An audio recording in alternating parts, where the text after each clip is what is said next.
Last year, one of my Korean clients said just 6 words to his Western boss. 6 words.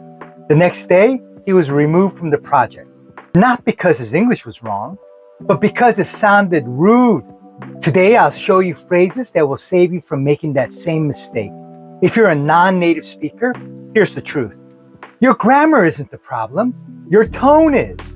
What sounds clear in Korean, Japanese, or Chinese often sounds cold, arrogant, or even aggressive in English.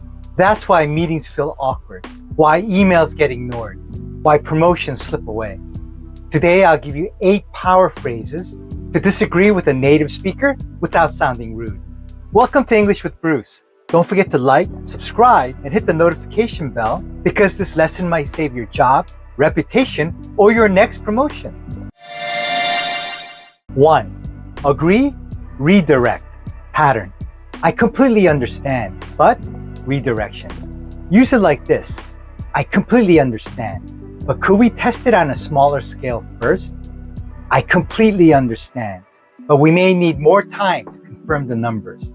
2. Curious question. Pattern. That's interesting. How did you decide on point? Use it like this. That's interesting. How did you decide on the Q4 target? That's interesting. How did you decide on choosing that vendor? 3. The polite maybe. Pattern. Maybe we could also look at option. Use it like this. Maybe we could also look at the Singapore team's feedback.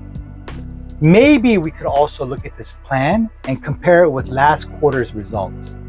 4. The what if question. Pattern. What if we tried idea? Use it like this. What if we tried a pilot launch in just one region? What if we tried extending the timeline by 1 week to ensure quality? 5. The I might be wrong phrase. Pattern. I might be wrong here, but thought. Use it like this. I might be wrong here, but the budget seems higher than last year's. I might be wrong here, but I think the client's email suggests a different priority. 6. The on the one hand, on the other hand pattern. Pattern. On one hand, acknowledge their point. On the other hand, offer your concern or give an alternative. Use it like this. On one hand, the cost is lower. On the other hand, the quality might suffer.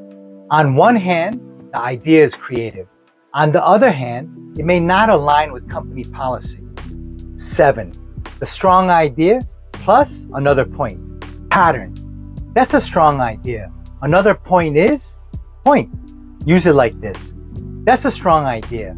Another point is our long-term growth. That's a strong idea.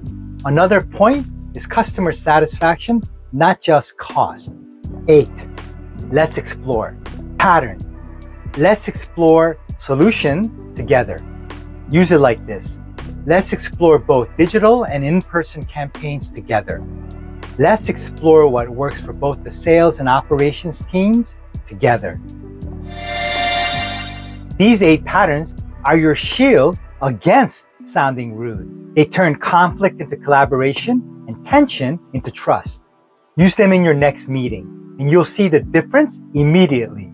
Remember to subscribe, smash that like button, and join me this Sunday when I'll teach you one idiom that could instantly make you sound more natural than your boss. I'm Bruce, and this is English with Bruce. Stay bold, stay brilliant, and never let English hold you back again.